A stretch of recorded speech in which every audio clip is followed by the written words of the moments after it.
अखिल भूमंडलीय सर्व शिरोमणि मुनि समाज के संस्थापक आदि मुनीश्वर योगेश्वर सदगुरुदेव शिव मुनि महाराज की जय। उपस्थित मुनि वृंद, साधु सज्जन वृंद, संत वृंद, साधक वृंद, आध्यात्म ज्ञान के जिज्ञासु और प्रेमियों, सभी श्रोता वृंद, आप सभी को मेरा कोटिशः नमन, सप्रेम जय जीव।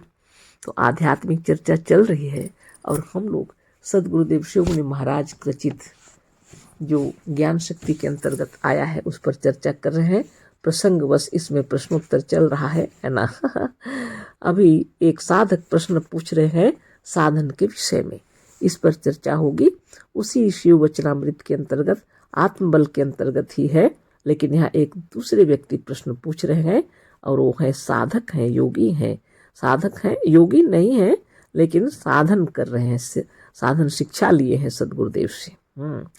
अभी वो योगी है कि नहीं यह तो यह नहीं मालूम, लेकिन प्रश्न पूछ रहे हैं सदगुरुदेव से साधन के संबंध में।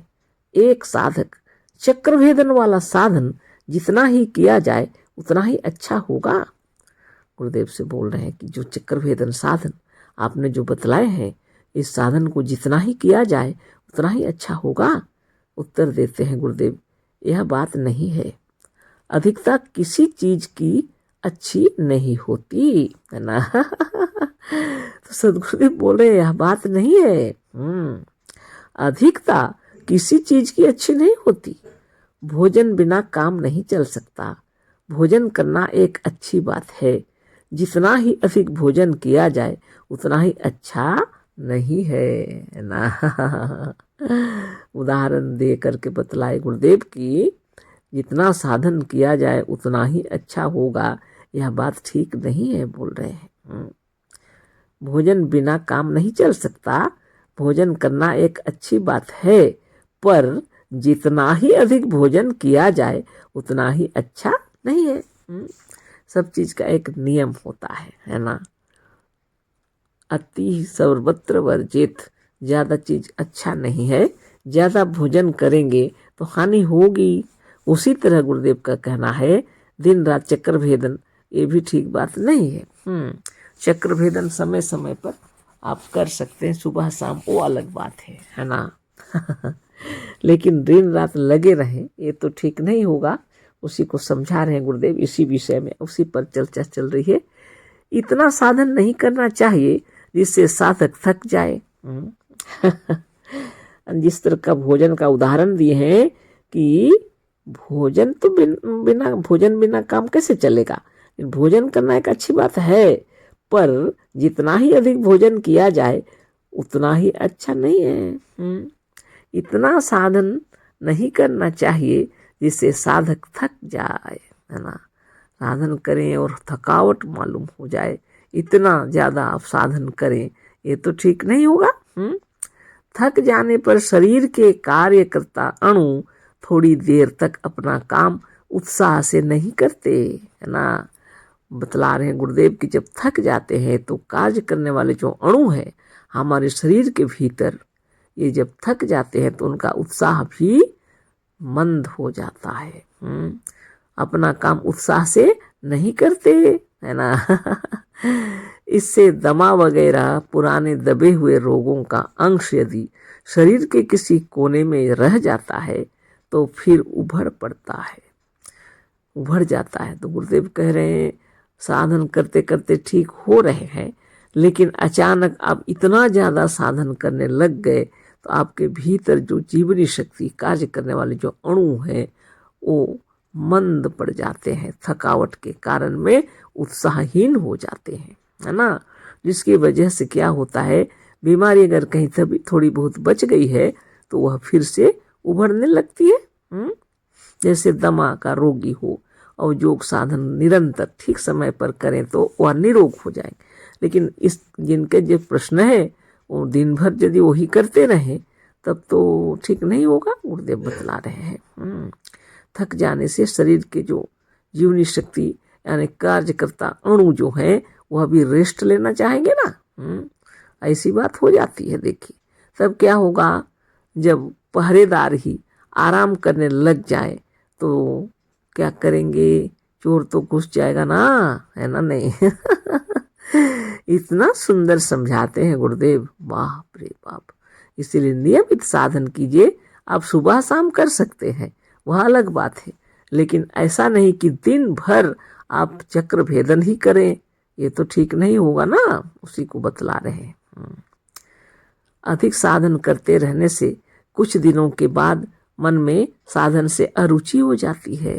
और इतना ज़्यादा साधन करेंगे तो कुछ दिनों के बाद साधन के प्रति जो रुचि थी वह समाप्त हो जाएगी, अरुचि हो जाएगी। आत्मा के भीतर का उत्साह थक जाने से मंद पड़ जाता है। आत्मा के भीतर जो उत्साह है, थक जाते हैं जब आप, तो मंद पड़ जाता है उत्साह, है ना, निश्चित नियम के साथ। आत्मा इस ब्रह्मांड का राजा है, इसे थका देना अच्छा नहीं है, है ना। सतगुरुदेव शिव मुनि महाराज की जय। बतला रहे हैं, आत्मा ही इस ब्रह्मांड का राजा है, इसे थका देना अच्छा नहीं है ना। सोच लीजिए, इतने सुंदर साधन बतलाए हैं गुरुदेव। प्रत्येक चक्र का साधन बहुत सुंदर से करना चाहिए, जिससे आपके हृदय में शांति प्राप्त हो। बाप रे, साधन, क्या साधन बताए हैं सदगुरु। एकदम शांति से साधन कीजिए, है ना। ये तो गुरुदेव का प्रश्नोत्तर हो गया, ये बहुत बड़ी बात। और आगे फिर साधक प्रश्न पूछ रहे हैं। साधक कह रहे हैं, ठीक है, हमारा बिल्कुल अच्छा सा हो गया था दमा, और खांसी शायद अधिक साधन करने से ही उभड़ गई थी। तो तबीयत खराब रही थी, उसी तो प्रश्न पूछे हैं, है ना। बतला रहे हैं, हाँ ठीक बोल रहे हैं, मेरा तो अच्छा सा हो गया था, दमा बिल्कुल ठीक थे, खांसी भी ठीक हो गया था, शायद अधिक साधन करने के कारण ही फिर से उभड़ गई थी। तो दूसरा साधक कहता है, सब बैठे हुए हैं गुरुदेव के सामने और प्रश्नोत्तर हो रहा था, इन्हीं बातों को गुरुदेव यहाँ लेखबद्ध कर दिए हैं, है ना। दूसरा साधक, हमारा तो कुछ दिनों तक छोड़ देने या बहुत कम कर देने से उभड़ गया था। तो ये बोलते हैं, मेरा तो साधन छोड़ दिए थे जब हम, और बहुत कम साधन किए, यानी साधन जब छोड़ दिए तब मेरा जो ठीक हो गया था वह उभड़ गया। दोनों की अपनी अपनी बातें हैं। एक साधक कह रहे हैं कि ठीक ही बात है, जब हम ज़्यादा साधन करने लगे तो लगता है फिर से मेरा दमा फिर से शुरू हो गया, खांसी सब बंद हो गया था। तो दूसरा कह रहे हैं, मेरा तो ऐसा नहीं हुआ, मगर मैंने साधन छोड़ दिया था और मैंने इसकी वजह से मेरा ठीक नहीं हुआ। साधन छोड़ दिया तो फिर उभड़ गया। उत्तर दे रहे हैं गुरुदेव, साधन बहुत कम करने से या छोड़ देने से फिर शरीर के भीतर विकार इकट्ठे होने लगते हैं। अब एक तो साधन आप बिल्कुल ही कम कर देंगे, छोड़ देंगे, तो विकार उत्पन्न होंगे कि नहीं।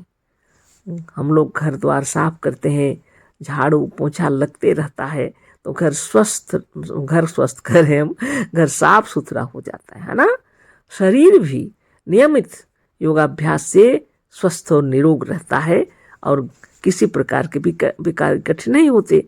इसी को समझा रहे हैं गुरुदेव कि साधन बहुत कम करने से या छोड़ देने से फिर शरीर के भीतर विकार इकट्ठे होने लगते हैं। तो आपके शरीर के अंदर, आपके भीतर में जितनी ज़रूरत है उतना आप साधन नियमित करते रहिए। उससे ज़्यादा नहीं करना चाहिए कि बहुत कम भी नहीं करना चाहिए। जितना आपकी आवश्यकता है आप इसी प्रकार से योगाभ्यास करते रहिए, है ना। प्रश्न फिर पूछ रहे हैं, जैसे ऑफिस हर 7वें दिन बंद रहता है। प्रश्न पूछने वाले कहते हैं, जैसे ऑफिस हर 7वें दिन बंद रहता है और लोग आराम करते हैं, क्या इसी तरह से साधन भी हर 7वें दिन बंद रखा जा सकता है। तो तरह तरह का प्रश्न पूछ रहे हैं, है ना। जैसे ऑफिस जो हर 7वें दिन बंद रहता है, क्या साधन को सप्ताह में एक दिन बंद कर सकते हैं। उत्तर बोल रहे हैं गुरुदेव, दे रहे हैं उत्तर, रख सकते हैं। अच्छा यह होगा कि हर 7वें दिन साधन बंद ना किया जाए किंतु कम किया जाए। कितने तरीके से बतला रहे हैं ना। हाँ रख सकते हैं, बोलते हैं 7वें दिन एक दिन आराम कर सकते हैं, लेकिन इससे अच्छा तो यह होगा कि हर 7वें दिन साधन बंद ना किया जाए किंतु कम किया जाए। साधन पूरा अधिक ना किया जाए, कम किया जाए, लेकिन किया जाए, बंद ना किया जाए, यही बता रहे हैं। एकदम ना करने से 7वें दिन कुछ कम करना अच्छा होगा। एकदम नहीं करने की अपेक्षा थोड़ा कम ही कीजिए, पर कीजिए अवश्य। जिस दिन साधन कम करें उस दिन भोजन भी कम करना चाहिए। यदि आप साधन कम कर रहे हैं तो उस दिन भोजन भी कम करें, नहीं तो परिस्थिति खराब होगी। कहने का मतलब साधन आप बराबर करते रहते हैं तो जठराग्नि ठीक रहती है। भोजन भी अच्छा से हजम होगा। लेकिन आप साधन यदि कम करें तो उस दिन भोजन भी थोड़ा कम ही करें तो आराम रहेगा, है ना। तो प्रश्न फिर पूछ रहे हैं, यदि हमारे पास समय खूब है तो चक्रभेदन वाला साधन देर तक करना चाहिए व ध्यान। एक व्यक्ति फिर प्रश्न पूछ रहे हैं, यदि हमारे पास खूब समय है, कह रहे हैं, है ना, समय ही समय है उनके पास, तो ऐसी स्थिति में चक्रभेदन वाला साधन देर तक करें वा कि ध्यान करें। साधन को, चक्रभेदन को देर तक करें या हम ध्यान देर तक करें। उत्तर दे रहे हैं गुरुदेव, चक्रभेदन वाला साधन तो यदि आप 1 घंटा नित्य करते हैं तो अवकाश का समय अधिक मिलने पर 2 घंटे नहीं कर सकते। पर प्राणोपासना, धारणा, ध्यान, समाधि, आत्मचिंतन, शुभ भावना और स्वाध्याय आदि साधन तो अवकाश अधिक मिलने पर 1 घंटे की जगह 4 घंटा भी कर लेना हानिकारक नहीं है। ध्यान करने की बात बता रहे हैं। चक्रभेदन साधन अगर 1 घंटा नित्य करते हैं तो अवकाश मिल गया तो 2 घंटे तक करें, यह अच्छा नहीं है बोल रहे हैं। उससे अच्छा जो आपको समय मिला है उसमें प्राणोपासना, धारणा, ध्यान, समाधि, आत्मचिंतन, शुभ भावना और स्वाध्याय आदि जो आप करेंगे तो 1 घंटा की जगह 4 घंटा भी कर लेने से कोई भी हानि नहीं है ना। जितना ध्यान मगन होते जाएंगे, जितना स्वरूपस्थ होते जाएंगे, उतना स्वस्थ हो जाएंगे। सदगुरुदेव के कहने का मतलब है ना। आप अच्छा से सोच लीजिए। तो क्या हम यह समझ लें कि चक्रभेदन के अलावा प्राणोपासना, धारणा, ध्यान, शुभ भावना और स्वाध्याय के साधन खूब अधिक किए जा सकते हैं? और उत्तर दे रहे हैं उत्तर हाँ, पर इतना अधिक नहीं कि संसार का सब काम ही छूट जाए। अपने निर्वाह के लिए तथा दूसरों का उपकार करने के लिए समय अवश्य देना चाहिए। दूसरों के भरोसे रहकर भिखमंगा बनना बहुत नीच कर्म है।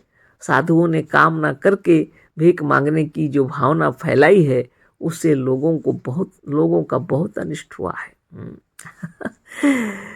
इसको पढ़ देते हैं, थोड़ा सा है, यह कंप्लीट हो जाएगा, है ना। ये तो ऐसा है कि समझ जाएंगे सब लोग, है ना। तो काम करते रहे हमें दूसरों के कल्याण के लिए भी और अपने लिए भी, इसे नहीं छोड़ना गुरुदेव कह रहे हैं, है ना।